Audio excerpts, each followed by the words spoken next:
How was your summer? It was pretty good, very, very busy. Tennis as usual. In my last month of tennis season now, so I'll hopefully have some more time after it ends. But how was your road trip to Hawaii and everything?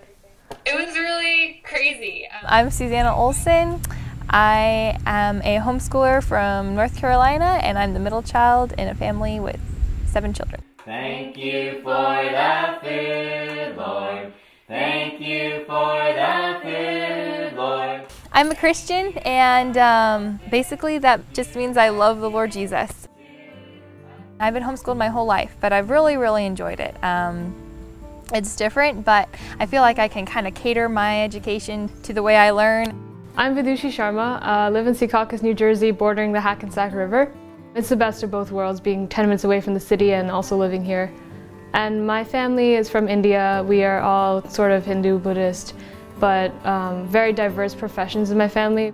My family kind of experiences religion more as a way of life than anything. I've never been to the temple regularly or anything, but our lifestyle is all about tolerance and self-control, like control of the mind.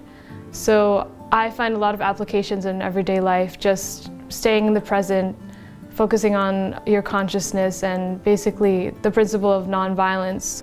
I found 12 Hours Against Hate through my editor of a magazine that I've been writing for called KidSpirit, and she emailed me and told me about the contest and told me it sounded like something that she thought I'd be interested in. It immediately, jumped out to me. I thought, I think I want to do this. So she told me that if I wanted to, she could hook me up with someone else that wrote for the same magazine, and we could have a Skype session. Hey!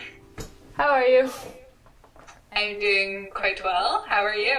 Good, we finally get to Skype. 2012 Hours Against Hate for me is a campaign looking for people who are comfortable having kind of the expanded mindset and open mindset of listening to others, whether it be about their religion, about their cultural backgrounds. It's more than just religion to me. It's more about tolerance on a global level. Going into the Skype call, to be honest, I was a little bit wary. I mean, I wasn't nervous because of this, but in my school especially, a lot of people do not call themselves religious. And whatever exposure my family has had to overly religious people has generally been negative, from people trying to convert us or people just being very closed-minded about religion. I didn't know if Susanna would be sort of lofty in her outlook on my religion, or if she would be as open and tolerant as she turned out to be. We just talked about it. We told each other about what we believe. I love to tell people about what I believe because I feel like I have a treasure that I want to share with everyone. And so we had a wonderful conversation, not debating, but just telling each other. And yeah, that's the main difference between us is our religion. Religion has been a huge part of her life, whereas in mine, it's been more just a background thing, a way of life, rather than any structured, organized activity. Susanna is homeschooled, which is perhaps might be one of the biggest differences between her and me. I have continually been out, meeting people on the street, whereas she probably has less of an exposure to the kind of diversity that I've had, and we did talk about this when we spoke by Skype. I guess I don't really feel like I'm missing out, I feel like I have to pursue it myself more. I'm not thrown in a place where it's really easy to meet lots of people, but I can still meet lots of different people by participating in contests or volunteering in the community. I volunteer at a local historical society and things like that. So I feel like I can still socialize. I just have to seek it out for myself a little more, and I think it's a good practice for me. In our Skype conversation, Susanna and I talked about how awesome it would be if she visited New York City. We are obsessed with books. We talked for a long time about the libraries that we've been in and how much she wants to visit the New York Public Library. We share a lot of things in common. We both love tennis. We both love writing. We both write for the same online magazine. Once you get started talking, there's just so much that you can talk about, that you can find in common, and that was really fun. I wasn't sure when we first started, how are we going to talk for a whole hour? But we talked for much more than an hour, I think. Susanna talked about how religion was intensely personal for her and how she viewed it as a specific relationship between her and God.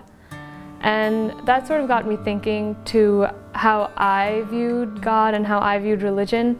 And I realized that even though I wouldn't label myself religious, my beliefs are very personal to me. Aside from our religion, aside from our family background, there are certain things that I find a connection to within people like Susanna, and 2012 Hours Against Hate just showed me how powerful and how genuine those connections could be, even though we've never met in person.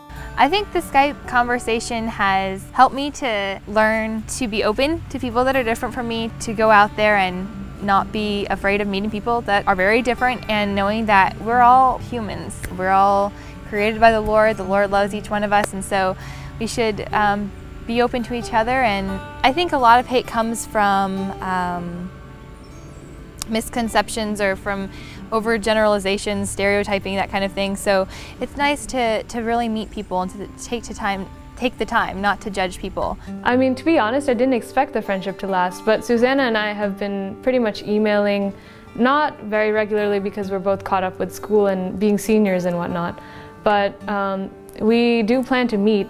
It's been an unexpected but very positive experience, which will continue.